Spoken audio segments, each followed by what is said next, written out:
And right now, after weeks of protests and unrest, Indianapolis Mayor Joe Hogsett is announcing steps towards reforming the way the city approaches its criminal justice system. Thank you so much for joining us. We have a packed evening. I'm Fanchon Stinger. And I'm Dan Spieler. The city will partner with New York University School of Law to find new ways to structure the city's response to crime. Fox 59's Mike Sullivan has the 5-step plan outlined today with a goal of redefining public safety here in Indianapolis. The people have spoken, and local government claims it's listened and it's hearing you. There are black residents in our city fighting a fight that should not have made it into this century. With that, Mayor Joe Hogsett announced a partnership between Indy and the NYU School of Law. 5 steps toward reforming the city's approach to criminal justice. There is bias, there is discrimination in our system, and our systems are just, they've been very difficult to reform, and that is long overdue.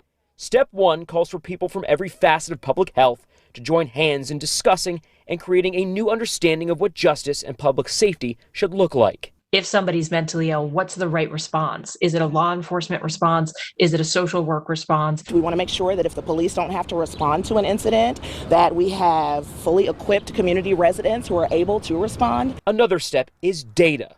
Mayor Hogsett saying numbers like arrest records or crime stats need to be coupled with a proactive approach to improvements in graduation rates, substance abuse, and affordable housing numbers. Is it fair to hold the chief of police accountable for everything when maybe if we improve high school graduation rates, we can dramatically improve the safety in our community too? The numbers aren't everything. We need people's lived experience, and we need a collective effort to get access to those lived experiences so that they can influence the policy. Jessica Louise is with Indy 10 Black Lives Matter. Who is going to be represented?